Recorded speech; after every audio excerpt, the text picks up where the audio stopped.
જય સ્વામિનારાયણ ભક્તો, અમારી યુટ્યુબ ચેનલ ક્રોનિકલ્સ ઓફ સ્વામિનારાયણમાં આપ સૌનું હાર્દિક સ્વાગત છે. વહાલા ભક્તજનો, સત્સંગની માં એટલે કે સદ્ગુરુવર્ય મુક્તાનંદ સ્વામીના જીવન કવનની શ્રેણી મુક્તાખ્યાનના પ્રથમ પ્રકરણનો આજે આપણે લાભ માણીશું. પ્રકરણ શરૂ કરતા પહેલા આપ સૌ અમારી સાથે ક્યાંથી આ આખ્યાનનો લાભ લેવા જોડાયા છે તે કમેન્ટ સેક્શનમાં જરૂરથી જણાવશો. આપના પ્રતિભાવો અમને મહારાજ તથા તેમના આશ્રિત સંતો ભક્તોના આવા જ દિવ્ય અને કલ્યાણકારી પ્રસંગો નિયમિત રીતે આપ સુધી પહોંચાડવાની પ્રેરણા આપતા રહે છે. અક્ષરમુક્ત સદ્ગુરુ શ્રી મુક્તાનંદ સ્વામી એટલે નિર્માણની મૂર્તિ, સત્સંગની માં, શ્રીહરિના હૈયાનો હાર અને સંતોના શણગાર એવા મુક્ત મુનિના જીવનની કહાની ઘણી નિરાલી છે. સત્શાસ્ત્રોની એક એવી માન્યતા છે કે નદીનું મૂળ અને સંતનું કુળ જાણવામાં માલ નહીં, કારણ કે સંત પુષ્પ ઊંચી ભૂમિમાંથી જ નીપજ્યું હોય એવું માનવું નિશ્ચિત નથી હોતો. જુઓ ને ભક્તો, સુંદર અને શ્રેષ્ઠ ગણાતું કમળનું ફૂલ કાદવમાંથી જ જન્મે છે. ક્યાં કમળની સુગંધ અને ક્યાં કાદવની દુર્ગંધ! કીર્તારે કાદવમાંથી પણ કેવા સુંદર કમળને જન્મ આપ્યો. નદી અને સંતની ઉત્પત્તિ ઘણીવાર ખૂબ જ કરુણ અને ગર્ભિત હોય છે. આપણા પ્રેમ મૂર્તિ પ્રેમાનંદ રૂપી પ્રેમ પુષ્પ ક્યાં જન્મ્યું અને કઈ ભૂમિમાં ઉછળ્યું, તેમની પાછળ કેટલીય કરુણ ગર્ભિતતા છુપાયેલી છે. યાદ કરો ભગવાન વ્યાસજીને કે તેઓ મત્સ્યગંધાની કુખે અવતર્યા. યાદ કરો નારદજીને કે જેમનો જન્મ દાસીની કુખે થયો હતો. આમ અનેક મહાપુરુષોના જીવનની સુવાસ અને ઉત્પત્તિનો વાસ બંધ બેસતો નથી. તે ન્યાયે આપણા સદ્ગુરુવર્ય મુક્તાનંદ સ્વામી અને તેમના માતા પિતાની જન્મ કહાણી ઘણી આશ્ચર્યજનક છે. આજથી લગભગ 250 વર્ષ પહેલાંની આ વાત છે.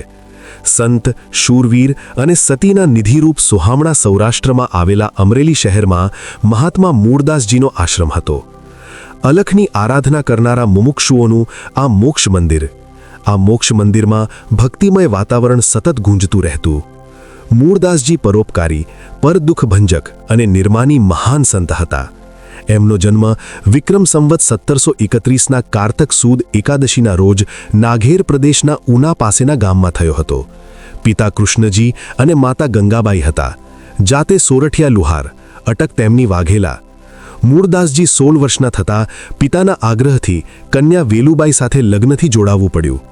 સમય જતાં જીવણદાસ નામના સંતનો યોગ થતાં સંસારની અસારતા જાણી ઘરબારનો ત્યાગ કરી દીક્ષા લઈ ગોંડલમાં રહ્યા. પાછળથી તેમના પત્ની વેલુબાઈ તેમને ગોતતા ગોતતા ગોંડલ આવ્યા. મૂળદાસજીની સમજાવટથી તેમણે પણ ફકીરી લીધી. કેટલોક સમય ગોંડલમાં રહ્યા પછી ગુરુ આજ્ઞાથી તેઓ સંવત 1768 અમરેલીમાં આવી આશ્રમ બાંધીને રહ્યા. મૂળદાસજીની ચમત્કારિક કથાઓ ઘણી છે, પરંતુ એક રોડાયેલા રતનને જીવતદાન આપનારી આ કથા કોઈ અદ્ભુત છે. અક્ષરદેહે યુક્ત અને અક્ષરદેહે અમર એવા બળભાગી મહાત્માઓના જીવનમાં કેટલીય કરુણ સમસ્યાઓ સર્જાતી હોય છે. તે ન્યાયે મહાત્મા મૂળદાસજીનો આ પ્રસંગ હૃદયદ્રાવક છે. રાત્રિનો છેલ્લો પહોર અંધકારના અક્ષરો ગૂંટતો હતો. નિશાએ પોતાની કાળી ચાદરથી સારીએ સૃષ્ટિને આચ્છાદિત કરી હતી. આકાશમાં તારલાઓ ટમટમી રહ્યા છે. તેવા સમયે એક અજબ ઘટના ઘટી. ઓહો, હજી તો રાત્રિના 2 જ વાગ્યા છે. હજી ઊંઘ કેમ નથી આવતી? ન જાણે મને કોઈ જગાડી ગયું હોય. આવું કેમ મહેસૂસ થાય છે? જાણે કોઈ કહી રહ્યું છે કે જલ્દી સ્નાન કરી આવો. આમ મૂળદાસજી વિચારે ચડ્યા. પછી પથારીમાં બેઠા થયેલા મૂળદાસજીએ વિચાર્યું કે લાવને 11 માળા કરી લઉં. મન શાંત બની જશે એટલે ઊંઘ આવી જશે. પછી તેમણે માળા કરી લંબાવ્યું તોય ઊંઘ ન આવી. મેઘલી રાતના 2:30 થવા આવ્યા છે, તો લાવ હવે સ્નાન કરી આવું.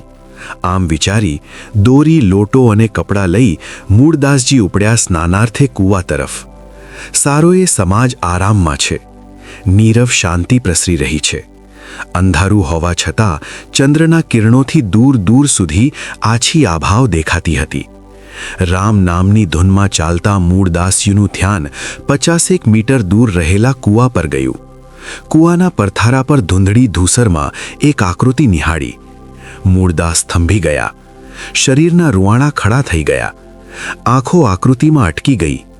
અહો, આ તો કોઈ ભૂત કે વાસનિક સ્ત્રી હોય તેવું લાગે છે. આકૃતિનો અંત આણવા મૂળદાસજીનું મન અધીરું બન્યું. સંતમાં ઉછળતા પરોપકાર અને વત્સલતાએ પ્રસંગને પલવારમાં પારખી લીધો. આ કોઈ નથી ભૂત કે નથી પ્રેત, એ તો પથ્થરો સાથે કૂવો પૂરવા આવેલી કોઈ સ્ત્રી લાગે છે. એક સેકન્ડ પણ ગુમાવ્યા સિવાય દોરી લોટો ફેંકી મૂળદાસજીએ દોટ મૂકી. પગનો અવાજ થતાં આત્મઘાત માટે આવેલી મહિલા પણ માપ કાઢી ગઈ કે મને બચાવવા કોઈ ધસી આવે છે. તેણે પણ જલ્દી કૂવા તરફ દોટ મૂકી. કૂવાના કિનારે પહોંચતા પહેલાં મૂળદાસજીના બંને હાથ દુખિયારીના કેડે વીંટાઈ વળ્યા. અરે મહાત્માજી, મને છોડ દો, મને છોડ દો. આવા આક્રંદ સાથે મહિલા કૂવા તરફ જઈ રહી છે, જ્યારે મૂળદાસજી એને આત્મહત્યા કરતા અટકાવી રહ્યા છે. મૂળદાસજી કહે, બેન, માણસ માણસને દુઃખમાં છોડી દે, પણ હું તો સાધુ છું દીકરી. સુખમાં સાથે ચાલે તે સંસારી, અને દુઃખમાં સાથે ચાલે તે સંત. બેટા, દુર્ભાગ્યવશાત તારું બળ વધી જશે અને તું કૂવામાં પડીશ, તો હું પણ તારી સાથે કૂવામાં પડીશ, પરંતુ હવે તને કોઈ પણ સંજોગોમાં છોડીશ નહીં. ત્યારે તે સ્ત્રી કહે, અરે બાપુ, જેના નવયૌવનની વિમલતા વિંધાઈ ગઈ છે એવી સ્ત્રીને આપ રોકીને શું કરશો? બાપુ, હવે તો આત્મઘાત જ મારા સુખનો ઉપાય છે. મૂળદાસજી કહે, ના બેટે, એવું ના બોલીશ. હું તારા તમામ દુઃખો નિવારીશ. મૂળદાસજીની મમતા, લાગણી અને પ્રેમસભર વાણીએ બેનને નિર્મળ બનાવી દીધી. પ્રેમમાં કુદરતી એક એવી અજોડ શક્તિ છે કે તે ભલભલાની તાકાતને નિર્મળ બનાવી શકે છે. અંતે મૂળદાસ રતન નામની એ સ્ત્રીને 15 મીટર દૂર લઈ જઈ નીચે બેસાડી રતનનું માથું છાતી સાથે લગાવી વાત્સલ્યભર્યા વચને કહે છે, બેટે, બેટે, તારું નામ શું અને શા માટે અહીં આત્મહત્યા કરવા આવી હતી? કોઈ દિલજાન મળી જાય તો આપોઆપ દિલ ખોલવાનું મન થઈ જાય છે. વાસ્તવિક દિલ કહાણી સાચા દિલજાનને જ કહી શકાતી હોય છે. ઘણીવાર દિલમાં દુઃખોરૂપી હળાહળ ઝેર પણ છુપાયેલું હોય છે. તે ઝેરને પચાવી શકે તેની આગળ જ દિલ ખોલી શકાય. દિલની કહાની કે દિલનું વમન તો મૂળદાસ જેવા પરોપકારી સંતો જ પચાવી શકે. એમ જાણી હૈયાફાટ રડતી રતન કહે છે, બાપજી, મને મત રોકો, મત રોકો. આપઘાત જ મારા દુઃખનો છેડો છે. બાપુ, મારા માટે મોત સિવાય બીજી કોઈ દવા નથી. મને જીવાડીને આપ સુખી નહીં કરી શકો.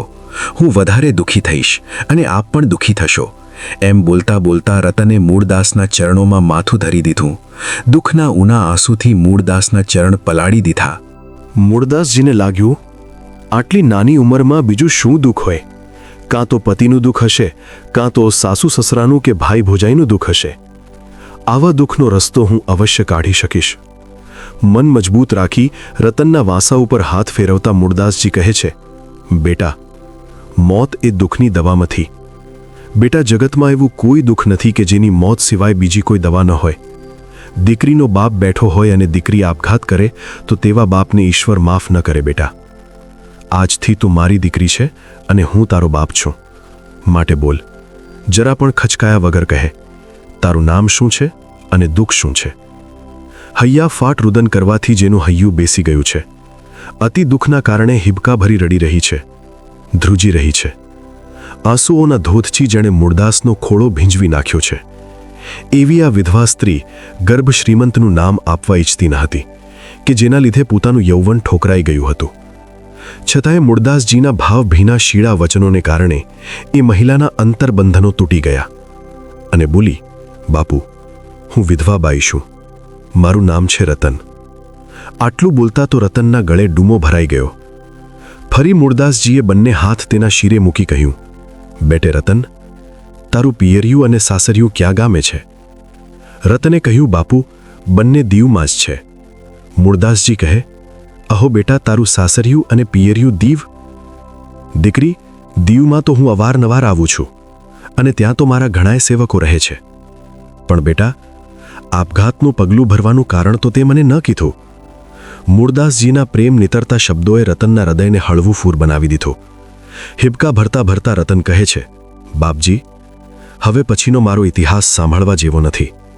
મૂળદાસજી કહે, ના બેટે, જરા પણ ખચકાઈશ નહીં. રતને કહ્યું, બાપુ, હું ખરેખર આપને કહું છું કે મને હવે કૂએ પડવા દો.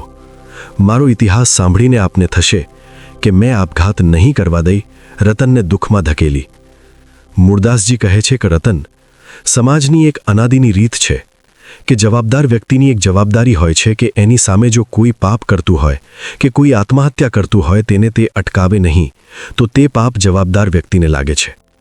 શક્તિશાળી વ્યક્તિએ પાપને અટકાવવું જ જોઈએ. પોતાની સન્નિધિમાં પાપ આચરનારાઓને કોઈ પણ ભોગે તે પાપ કરતા અટકાવવા અર્થાત પાપ મુક્ત કરવા એ પણ મોટાનો ધર્મ છે. જવાબદાર વ્યક્તિ જો પોતે પોતાની જવાબદારી સમજે નહીં તો એને પણ પોતાનું પાપ લાગે છે. જેની પાસે શક્તિ નથી એ તો સમજ્યા, પણ જેની પાસે શક્તિ છે છતાં જે આંખ મીચી જાય છે એનું પાપ એને જરૂર ભોગવવું પડે છે. એવો શાસ્ત્રોનો અટલ સિદ્ધાંત છે. મૂળદાસજી કહે છે, બેટે રતન, તારી જવાબદારી ઉઠાવવાનો પ્રારંભ અને પરિણામનો વિચાર મેં પ્રથમથી જ કરી લીધો છે. બેટે રતન, મેં તને પહેલેથી જ કહ્યું છે કે તું મારી દીકરી અને હું તારો બાપ છું. જેનો બાપ સહી સલામત હોય તેની દીકરી દુઃખી હોઈ શકે? બેટે, હું તને સાચે જ કહું છું કે તું મને તારો બાપ માની દિલ ખોલી નાખ. ત્યારબાદ રતને કહ્યું, બાપજી, આપ અતિ આગ્રહ કરો છો તો સાંભળો મારા દુર્ભાગ્યનો ઇતિહાસ. બાપજી, મારો જન્મ દીવમાં થયો હતો. અમુ સર્વ કુટુંબીજનો સુખેથી રહેતા હતા. અમે ભાઈ બહેન 2 જ સંતાનો હોવાથી માત પિતાને મન અમે બંને પ્રાણ પ્યારા હતા. ભાઈના લગ્ન પછી દીવ ગામના સુખી કુટુંબના ધનેશ્વર નામના યુવાન સાથે મારું લગ્ન કર્યું. અમારું દાંપત્ય જીવન અતિ સુખથી ચાલતું થયું. પણ બાપજી, મારું સુખ મારી કઠિમાઈને નહીં ગમ્યું હોય માટે જ મારા લગ્ન પછી માતા પિતા સ્વર્ગે સિધાવી ગયા. ત્યારથી મારી માઠી બેઠી. હજુ માતા પિતાનું દુઃખ ભૂલાયું નહોતું ત્યાં પતિ પણ સ્વર્ગે સિધાવી ગયો. હું નોધારી બની, વિધવા જીવન ગાળવા લાગી. મારું સૌભાગ્ય લૂંટાઈ જતાં મારું જીવન નીરસ બની ગયું. મારા દુઃખનો કોઈ અવધિ ન રહ્યો.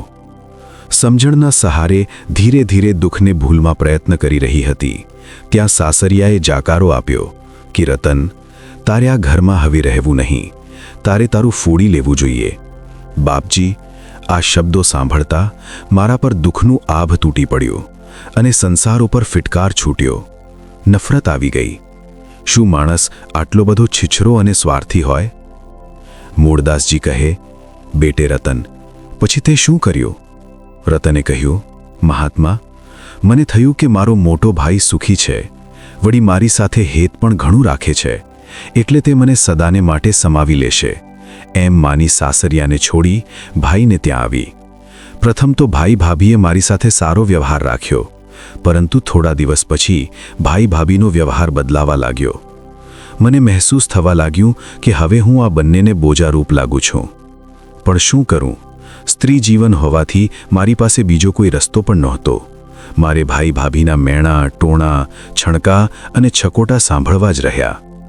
વંડી ઉપર ઉગેલું ઘાસ કેટલા દિવસ લીલું રહે, તેમ પ્રેમ વગરનો સંબંધ કેટલા દિવસ નભે. એક દિવસ મારી કઠણાઈનો કાળ આવી ચૂક્યો. ભાઈએ મને કહી દીધું, રતન, અમો તને 2-5 દિવસ મદદ કરી શકીએ, પણ જિંદગીભર તને પોષી ન શકીએ. બાપજી, ભાઈના આ શબ્દોએ મને ભાંગી નાખી. મૂર્છિત થઈ પૃથ્વી પર ઢળી પડી. થોડીવારે હાથ જોડી કરઘરતા મેં કહ્યું, ભાઈ, સાસરિયાવાળા કહે તું અમારે ત્યાં નહીં એટલે હું તારા આશરે આવી, તો આજે તું પણ કહે છે કે બહેન તું અહીંયા નહીં, તો ભાઈ હું એકલી અટુલી ક્યાં જાઉં? બાપજી, મારી કાકલુદીને ગણકાર્યા વિના, જરા પણ કચકાયા વિના મારા ભાઈ ભાભીએ મને ત્યજી દીધી અને સાફ કહી દીધું કે તારે તારો રસ્તો શોધી લેવો જોઈએ, તારે અને અમારે શું? બાપજી, હું રડી રડીને અડધી થઈ ગઈ. ઘર છોડીને બજારમાં ભટકવા લાગી. પછી એક વિચાર આવતા નાતના આગેવાનો પાસે આવી. ખોડો પાથરી ધ્રુસકા ભરતા મેં મારી કરુણ દશાની વાત કહી, પરંતુ કોઈએ મારી પરિસ્થિતિને સમજવાનો પ્રયાસ ન કર્યો. સૌએ કહ્યું કે બહેન, એ તો કર્મની બલિહારી છે, ભાગ્યમાં લખેલું સૌએ ભોગવવું જ પડે છે. મૂળદાસજી કહે, દીકરી, નાતના આગેવાનોએ પણ તારી વાત ન સાંભળી? રતને કહ્યું, હા બાપજી, તેણે તો મારી સામે પણ ન જોયું. મૂળદાસજી કહે, તો પછી શું થયું? રતને કહ્યું, પછી મેં મારા લગ્નનું મંગળસૂત્ર વહેંચી એક નાની કુટિયા બાંધી જીવન ગુજારવા લાગી. બાપજી, આવકના અભાવે હું ધીરે ધીરે ભયંકર ગરીબીમાં ધકેલાઈ ગઈ. પરિણામ એ આવ્યું કે ઢોર જેમ જેમ નબળું પડતું જાય તેમ તેમ ઈતરડી, ગીંગોળી અને બંગાયો વળગતી જાય તેમ મારી ગરીબીને કારણે મારા યુવાન અને આકર્ષક દેહ પર નફ્ફટ લોકોની આંખો ઘેરાતી રહી. બાપજી, હું ઈશ્વરને હંમેશા પ્રાર્થના કરતી કે સ્ત્રી શરીર નહીં આપ, અને જો આપે તો આવું અસહાય નહીં બનાવ. બાપજી, આપને શું કહું? બોલતા બોલતા રતન ચોધાર આંસુએ રડી પડી. ગળે ડૂમો ભરાઈ ગયો છે. શરીર ધ્રુજવા લાગ્યું છે. મૂળદાસજી કહે, બેટે રતન, જરા પણ મૂંઝાઈશ નહીં. આજ તારા હૃદયના દ્વાર ખોલી સઘળી હકીકત કહી દે મને. રતને કહ્યું, બાપજી, અતિ ગરીબાઈના કારણે આપની આ રાંકડી રતન એક ગોજારા દિવસની નબળી પડે ગર્ભવતી બની અને ફૂલદાની જેવું જીવન થૂકદાની બની ગયું. બાપુ, આજ મારા પેટમાં 6 માસનું બાળક પોષાય છે અને વાત હવે છાની રહે તેમ નથી. આ બાળકનો પિતા અમરેલીની એક પ્રતિષ્ઠિત વ્યક્તિનો પુત્ર છે. બાપુ, મનમાં થાય છે કે એ યુવાનને લલચાવનાર આ દેહને જ પાડી નાખું. બાપુ, આબરૂ ગયા પછી જીવતર શા ખપનું? આટલું બોલતા રતને કારમી પોક મૂકી. રતનના હૃદયમાંથી કાળી ચીસ નીકળી ગઈ. તેણે મૂળદાસજીના ખોળામાં માથું ધરી દીધું. રતનની કહાની અને કરુણ રુદન જોઈ મૂળદાસજીનું હૃદય ધબકારો ચૂકી ગયું, થીજી ગયું. અહો, મેં જે દુઃખનું કારણ વિચાર્યું હતું તેનાથી આ તદ્દન જુદું જ છે. રતન તો ઘોર પાપ કરી બેઠી છે. પણ હા, પાપીને પુણ્યશાળી બનાવવો એ જ સાધુનો મુખ્ય ધર્મ છે. રતનને પ્રાયશ્ચિત કરાવી કચરાને કંચનમાં ફેરવી નાખીશ. આમ વિચારમગ્ન મૂળદાસજીને રતને ઢંઢોળ્યા. બોલો બાપુ, હવે તો મને કૂવે પડવા દેશો ને? મેં તો તમને પહેલેથી જ કહ્યું હતું ને કે મારો ઇતિહાસ તો ભલભલાને પણ કમકમાટી ઉપજાવે તેવો છે. મૂળદાસજી કહે, ના બેટે, આત્મહત્યા જેવું બીજું કોઈ મહાન પાપ નથી. પાપ પતનથી નહીં પણ પ્રાયશ્ચિતથી ધોવાય છે. બેટા, ઈશ્વરનો નિર્ણય આપણા હાથમાં ન લેવાય. મૂંઘો મનુષ્ય દેહ આમ વેડફી ન નખાય. રતને કહ્યું, પણ શું થાય બાપુ? એ સિવાય બીજો કોઈ રસ્તો નથી જડતો. વહાલા ભક્તજનો, પરમાત્મા અભયદાન આપે છે, પણ તે સહેલાઈથી આપી શકાય છે. પરંતુ જીવતદાન કંઈક ચૂકવ્યા વગર આપી શકાતું નથી. શિબી રાજાએ હોલાને જીવતદાન આપ્યું તો હોલાના ભારોભાર પોતાનું માંસ જોખી આપ્યું. દેવોને જીવતદાન આપવા દધીચી ઋષિએ પોતાના વાંસાનું હાડકું કાઢી આપ્યું છે. એમ જીવતદાન માટે કોઈ સંપત્તિથી મૂલ્ય ચૂકવે છે તો કોઈ આબરૂથી મૂલ્ય ચૂકવે છે. અરે, બીજાને બચાવવા જતાં પોતાના જાનનું મૂલ્ય પણ ચૂકવવું પડે છે. આજ મૂળદાસજી વિચારી રહ્યા છે કે રતનને જીવતદાન આપવા માટે મારે આબરૂનું મૂલ્ય ચૂકવવું પડશે. સમાજમાં હું હળધૂત થઈ જઈશ. હડકાયા કૂતરાની માફક લોકો મારી પાછળ ધોકા લઈને દોડશે. મારા આશ્રમને લોકો આગ ચાંપી દેશે. મને ગામમાં રહેવા પણ નહીં દે. અરે, સંભવ છે કે મારું ધોતિયું પણ ખેંચી લેશે. હા, અજ્ઞાત લોકો આવું કરશે, પરંતુ પરમેશ્વર તો જાણે છે ને, એટલે તે મને મદદ કરશે. અને ઈશ્વર કદાચ મદદ ન કરે તો 2 જીવોનો ઉદ્ધાર તો થશે ને. આમ નિર્ણય કરી હૈયા ફાટ રડતી રતનને માથે હાથ ફેરવી કહે છે, બેટા, શાંત થા, શાંત થા. તે એવું ભયંકર પાપ કર્યું છે કે જેને કોઈ માફ ન કરી શકે. રતને કહ્યું, એટલે તો કહું છું કે બાપજી, આપ મને છોડી દો. મારા જેવી પાપડીને સ્પર્શ કરતા આપની સાધુતા ગોંધાઈ ઉઠશે બાપુ. મારા માટે આ કૂવો જ પ્રાયશ્ચિત છે. મૂળદાસજી કહે, બેટે રતન, ગુનો હંમેશા દંડને પાત્ર હોય છે, પરંતુ ન્યાય આપનાર ગુનો કઈ પરિસ્થિતિમાં બન્યો છે તેનો પૂરતો વિચાર કરી દંડ આપે છે. રતન, દરેક ગુનાનો એક સરખો દંડ નથી હોતો. ગૌતમે અહલ્યાને મૃત્યુદંડ ન આપ્યો કારણ કે ઇન્દ્ર ગૌતમના રૂપમાં હતો, એટલે અહલ્યા છેતરાયા હતા. એના એ જ ઇન્દ્રે રેણુકાનો સ્પર્શ કર્યો ત્યારે જમદગ્નિ મુનિએ રેણુકાને મૃત્યુદંડ આપ્યો છે, કારણ કે તેમાં રેણુકા જ દોષિત હતી. માટે દીકરી, તારો ગુનો મૃત્યુદંડને પાત્ર નથી. તારા ગુનાનું કારણ ગરીબી છે. એને નિવારવાનો એક સરળ ઉપાય હું તને બતાવું છું, જેથી તું, બાળક અને બાળકનો પિતા ત્રણેય ઉગરી જશો. જો બેટે રતન, દિવસ ઉગ્યે અમરેલી ગામમાં મારા આશ્રમમાં હું મારા ભક્તોને ઉપદેશ આપતો હોઈશ તો તે વખતે તું ત્યાં આવીને ઊંચા અવાજે બોલજે કે એ મૂળદાસ, આ બાળકનું હવે શું કરવું છે? મલકને બહુ ધૂત્યો છે, હવે ઢોંગ રહેવા દે. આ તારું પાપ પીપળે ચઢીને પોકારે છે, તેને સંભાળ. રતને કહ્યું, હે, આ શું સરળ ઉપાય કહેવાય? અરે બાપજી, આ પાપડીને વધુ પાપના ખાડામાં નાખવી છે? એક તો વ્યભિચારનો દોષ લાગેલો છે અને હજુ નિર્દોષ સંત ઉપર જૂઠી આડ ચઢાવવાના સંત દ્રોહનું ભયંકર પાપ લગાડવું છે. અરે રે બાપુ, મારાથી એ કેમ બને? હે પ્રભુ, મને આ બેવડા પાપમાંથી બચાવો. આમ મૂળદાસજીની પરોપકારિતા સામે રતન તો ટગર ટગર તાકી રહી છે. રતન આગળ બોલી, બાપજી, લોકો આ શબ્દો સાંભળતા ગીધડાઓ જે મરેલા પશુને ચૂથી નાખે તેમ આપને પીંખી નાખશે. મૂળદાસજી કહે, દીકરી, તું મારી ચિંતા છોડ. સ્વાર્થ, સ્વાગત અને સન્માનમાં રાચનારી વ્યક્તિ કદી લોકોત્થાન કરી શકતી નથી.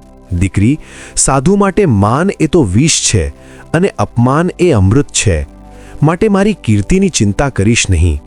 મારું મહેનતાણું મારે લોકો પાસેથી લેવાનું નથી, એ તો પરમેશ્વર પાસેથી લેવાનું છે. માટે તારા પાપનું પોતલું મારા ઉપર ઓઢાડી દે. લોક નિંદાથી ડરે તે સંત ન કહેવાય. પોતાના નામને લૂણો લાગતો હતો. સર્વત્ર છવાયેલી કીર્તિ છુંદાઈ જતી હતી, પરંતુ ગણતરીના ગરનાળામાં ગુંગળાય એને સંત શી રીતે કહેવાય? મૂળદાસજીને મન તો અહમને ઓગાળવાની આ એક આરાધના હતી. મૂળદાસજી કહે છે, બેટે રતન, હું સાચે જ કહું છું કે સોનાને ઘાસોટી આક્યા વગર તે ઉજળું અને કિંમતી બનતું નથી. ટાંકણાના ઘા સહન કર્યા વગર પથ્થર પણ પ્રભુમૂર્તિ બની શકતો નથી, તો શું સહન કર્યા વગર સંત મહાન સંત બની શકે ખરો? મૂળદાસજીની પરોપકાર વાણી વહી રહી છે, પણ રતન મનોમન પ્રભુને પ્રાર્થે છે કે હે પ્રભુ, હે દીનબંધુ, મને આ બેવડા પાપમાંથી છોડાવો. હે માં ધરતી, મને માગ આપ, તો હું તારી ગોદમાં સમારી જાઉં. આમ વિચારોની વમળતામાં વલોવાઈ રહેલ રતનને મૂળદાસજીએ ઢંઢોળી કે બેટા રતન, શું વિચારે છે? તારે મારી આ આજ્ઞા પાળવી જ પડશે. તને આગ્રહપૂર્વક કહું છું કે ચાલ મારી પીછે. જો સૂર્યોદય થવા આવ્યો છે, લોકો બહોળા સમૂહમાં આશ્રમમાં એકત્રિત થશે. સહેજ પણ ખચકાયા વગર ચાલતી સભામાં જ તારા પાપનું પોતલું મારા શિરે મૂકી દેજે. મૂળદાસજીના શબ્દોથી વાતાવરણ થંભી ગયું. ફૂંકાતો પવન સ્થિર બની ગયો. ચંદ્ર અને સૂર્યની ગતિ અટકી ગઈ. પરોપકારના પડછંદાઓ પડવા લાગ્યા. અતિ આગ્રહના અંતે રતનબાઈ સંમત થયા છે. વહાલા ભક્તો, સમજાય છે આ પરોપકારી સંતની સાધુતા? મૂળદાસજી અને રતનની આત્મકથાનો વિસ્તાર આપણે એટલા માટે જાણીએ છીએ કે જેના પૂર્વજો અવતારના ઉપાસકો હોવા છતાંય કેટલા પરોપકારી, પરહિતેચ્છુ અને સાધુતાવાળા સંત હતા, તો તેઓના કુળમાં કમળ કુસુમ રૂપે અવતરેલ અવતારી પુરુષના ઉપાસક, સારાય સત્સંગની માં એવા સંત શ્રી મુક્તાનંદ સ્વામીના કલ્યાણકારી ગુણોને કેમ ગણીશું કે કેમ આલેખીશું? 1800ના સૈકાના પ્રારંભનો સમય છે. સોનલવર્ણા સૂરજ નારાયણ પણ પરોપકારના પડદામાંથી પુનિત પ્રેમનો પ્રકાશ પાથરી રહ્યા છે. તો આ બાજુ અમરેલીના પવિત્ર આશ્રમમાં સંત મૂળદાસજી પોતાના શિષ્યોની અજ્ઞાનરૂપી અંતર્ભૂમિમાં જ્ઞાન જ્યોતના કિરણોથી પરમાશ્રયનો પ્રકાશ સભાસદો પર પાથરી રહ્યા છે. ભક્તો, સંસાર તજીને જે સંત બન્યો છે, તેણે અંતરમાં રહેલા માનાપમાનરૂપી સંસારને અવશ્ય તજવો જ જોઈએ. સંત શિખરની સીડી અપમાનના કાષ્ઠથી જ બનેલી છે. પોતાના દુઃખે જે પરદુઃખને પામી શકે, સ્વત્વને જે સમર્પી શકે, તે જ મહાન સંત છે. આજકાલ લોકો સંત અસંતની પીછાનને માટે કેવળ કાનનો જ ઉપયોગ કરે છે, નહીં કે આંખનો. આ રીતે મૂળદાસજી વાત કરી રહ્યા છે. ત્યાં જ દીવ ગામની પેલી વિધવા બાઈએ આશ્રમમાં પ્રવેશતા જ ગેબી અવાજની સાથે બૂમ પાડી કે ઓ મૂળદાસ, આ બાળકનું હવે શું કરવું છે? જ્ઞાનનો અંચળો ઓઢી આખા મલકને ધૂતવાનું રહેવા દે. તારા ઢોંગનું પાપ હવે તો પીપળે ચડીને પોકારે છે. આ અનાથ સ્ત્રીની જિંદગી બગાડી મોટો સંત થઈને બેસી ગયો છે. આ જગત ધોંગમાં ઢળે પણ હું ન ઢળું. આ બાળક અને મને ક્યાંક સમાવ. આ શબ્દો સાંભળતા જ સારીએ સભા દિગ્મૂઢ જ બની ગઈ. આ શું? અરે, જેને આપણે સંત માનતા હતા તે જ અસંત નીકળ્યા કે શું? આ તે કાંઈ રૂપક છે કે સત્ય ઘટના? આ સ્ત્રીની વાત ખરેખર સત્ય છે કે પછી કોઈની ચડામણી છે? આમ અનેક વિચારોની મથામણમાં આખી એ સભા ઝૂરી રહી છે. અંતે શ્રોતાગણોએ નક્કી કર્યું છે કે વાત તો સત્ય લાગે છે. એક કહે, ભાઈ આ તો ઢોંગી નીકળ્યો. ત્યાં બીજો કહે, ગુરુએ ન કર્યું પૂરું. તો વળી ત્રીજો બોલી ઉઠ્યો, અહો, આ મૂળદાસ તો ધોકેબાજ સાધુ છે. કાનનું સુણિયું સૌ કહેવા લાગ્યા. સભામાં કોલાહલ થવા લાગ્યો છે અને આ બાજુ પૂર્ણ સ્વસ્થતાથી બેઠેલા મૂળદાસજી બોલી ઉઠ્યા કે રતન, હું ક્યાં ના પાડું છું. અદાલતમાં કહેજે ને કે આ બાળકનો પિતા મૂળદાસ છે અને પછી આ જગ્યામાં ચાલી આવજે. ઈશ્વર તને અહીં સમાવી લેશે. મૂળદાસજીના આ વચનો સાંભળી આખી એ સભા ઊઠી થઈ ગઈ. તેમને હવે ચોક્કસ ખાતરી થઈ ગઈ કે મૂળદાસ વિષયી, નફ્ફટ, લંપટ, ઢોંગી, ધૂતારો અને પાખંડી છે. મૂળદાસજી પર ગાળોનો વરસાદ વરસ્યો. મહાજને વિધવા સ્ત્રીને કોર્ટમાં હાજર કરી હકીકત જણાવી. મૂળદાસજીએ ભરી અદાલતમાં કબૂલ કર્યું કે બાઈનો ગર્ભ તેમના કારણે રહ્યો છે. બસ હવે તો કોર્ટમાં સાબિત થઈ ગયું. પછી તમાશાને તેડું ન હોય. તે ન્યાયે આજ અમરેલીના ખૂણે ખૂણેથી લોકો એકઠા થયા છે. શેરીએ અને ગલીએ વાતો થવા લાગી છે કે મૂળદાસજી તો ઢોંગી અને ધૂતારો સાધુ નીકળ્યો. સાધુ થઈ સાધુતા અને ગામને અભડાવી મૂક્યું છે. આ તો આ એક વાત સાબિત થઈ, પણ આથી વધારે હશે તો તે કોણ જાણે છે. આવા અનેકાનેક આરોપો મુકાયા. અરે આવા ધૂતારાને તો મારીને કાઢી મૂકવો જોઈએ. આમ બોલતા બોલતા લોકોના ટોળે ટોળા મૂળદાસજીના આશ્રમ તરફ આવી રહ્યા છે. કોઈના હાથમાં લાકડી છે તો કોઈના હાથમાં પથ્થર છે. સારાએ અમરેલીનું વાતાવરણ આજે તંગ છે. સુબાના હુકમથી મૂળદાસજીના ગળામાં ખાંસડાની માળા નાખી, મૂંડ મુંડાવી, ચૂનો ચોપડાવી, અવળે ગધેડે બેસાડી, વાજતે ગાજતે હકાલપટ્ટી કરવા વરઘોડો સજાવ્યો છે. શહેરની મુખ્ય શેરીઓમાં મૂળદાસજીનો વરઘોડો ફરી રહ્યો છે. પેલી રતન પણ રડતી આંખે નીચું મોં રાખી પાછળ પાછળ ચાલી જાય છે. છોકરા, છૈયા, બૈલા, નાના મોટા સૌ હુરિયો બોલાવી રહ્યા છે. બીભત્સ ગાળો ભાંડી, છાણા, કાંકરા, કીચડનો વરસાદ વરસાવી મૂળદાસજી પર કાળો કેર વર્તાવી રહ્યા છે. પુરુષો રતન પર અને મહિલાઓ મૂળદાસ પર ફિટકારની ઝડીઓ વરસાવી રહ્યા છે.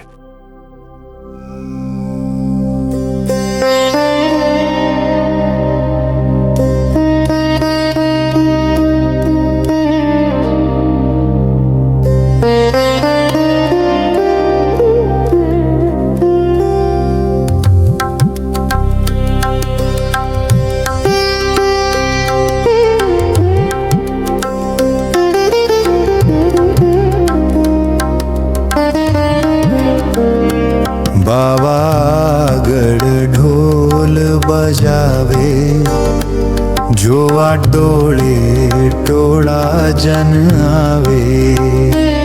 ઘણા બાળક કાંકરા મારે, મહુડી મહુડી તે ઉચ્ચારે. એવું વચન કહે કોઈ નારી, એણે ધૂતી લીધી મૂડી મારી. મારા પીડિયા તારો છેડો વાળું, ભલે કીધું તારો મુખ કાળું.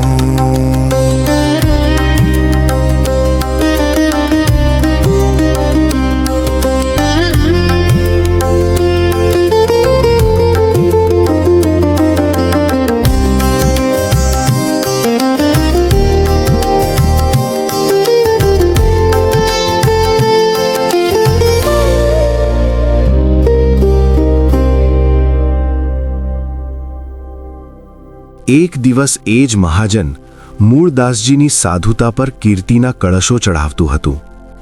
આજે એ જ મહાજન સાંભળનારને કમકમાટી ઉપજાવે એવા સખત શબ્દોમાં અપમાન કરી રહ્યું છે.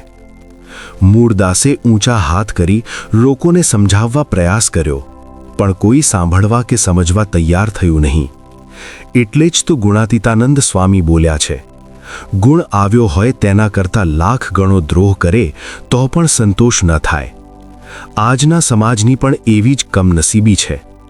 વહાલા ભક્તજનો, જોયું ને, સમાજ સંત અસંતનું પારખું કરવામાં ફક્ત કાનનો જ ઉપયોગ કરે છે, પરંતુ અંતરની આંખ કે જીવપૂર્વક બુદ્ધિનો ઉપયોગ ભાગ્યે જ કરે છે. પરંતુ મૂળદાસજીના મનમાં આવા ગાડરિયા સમાજ પ્રત્યે જરા પણ ઘૃણા નથી. જે બની રહ્યું છે તે બધું મૂંગે મોઢે સહન કરી રહ્યા છે. મૂળદાસજીએ વિચાર્યું, હરિસ્મૃતિ સર્વ વિપત્તિ મોક્ષદમ, અર્થાત ભગવાનનું સ્મરણ જ દેશકાળને દૂર કરવામાં સર્વવિધ મુખ્ય કારણ છે. એટલા માટે તો પથ્થર, કાદવ, જૂના પગરખાના વરસતા વરસાદમાં પણ મૂળદાસજી નિજાનંદમાં મસ્ત છે. પરોપકારાર્થે લીધેલ આપત્તિને પરમાત્માની પ્રસાદી માની સ્વીકારી લીધી છે. અમરેલીના મહાજને કરેલી હળધૂતતા અને હકાલાપટ્ટીનું દુઃખ નથી, પણ હવે પેટનો ખાડો પૂરવા શું કરવું? ઘણીવાર તો 2-3 દિવસના ઉપવાસ ખેંચવા પડતા. ક્યારેક હરી ઈચ્છાથી જે મળતું તેમાં બંને જણા સંતોષ માની રખડતા આખડતા દિન નિર્ગમન કરી રહ્યા છે. દુઃખોના ડુંગરોને તોડતા બંને જણા અંતે ઠેબી નદીના કાંઠે એક ઝૂંપડી બાંધીને નિસહાય દિવસો પસાર કરવા લાગ્યા છે.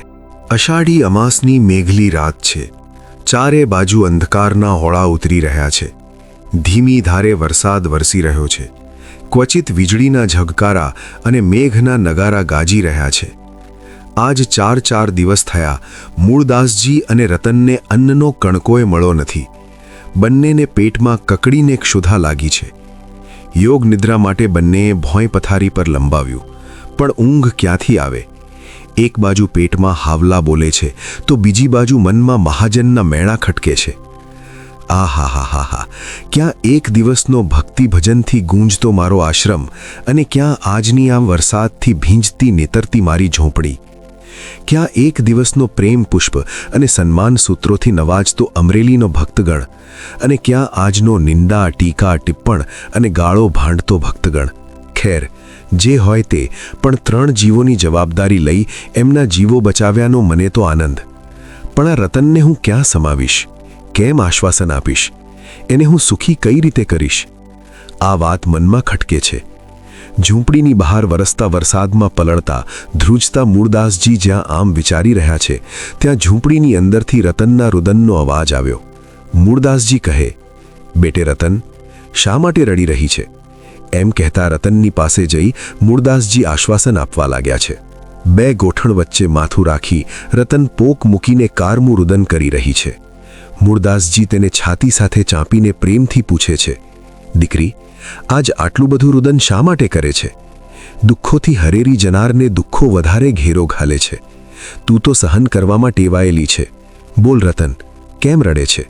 રતને કહ્યું, બાપજી, અજ્ઞાની અને મૂર્ખ લોકો આપને ધુતકારે, ધિક્કારે કે અપમાનિત કરે એ તો સમજી શકાય, પરંતુ આટલા દિવસ થયા આપના ઉપદેશામૃતનું પાન કરનાર આપના જ શિષ્યો ભયંકર અપમાન કરી ગાળો ભાંડે છે. એ મારાથી જોયું નથી જતું બાપુ. ભૂખમરો તો સહન કરી લઈશું, પણ આ...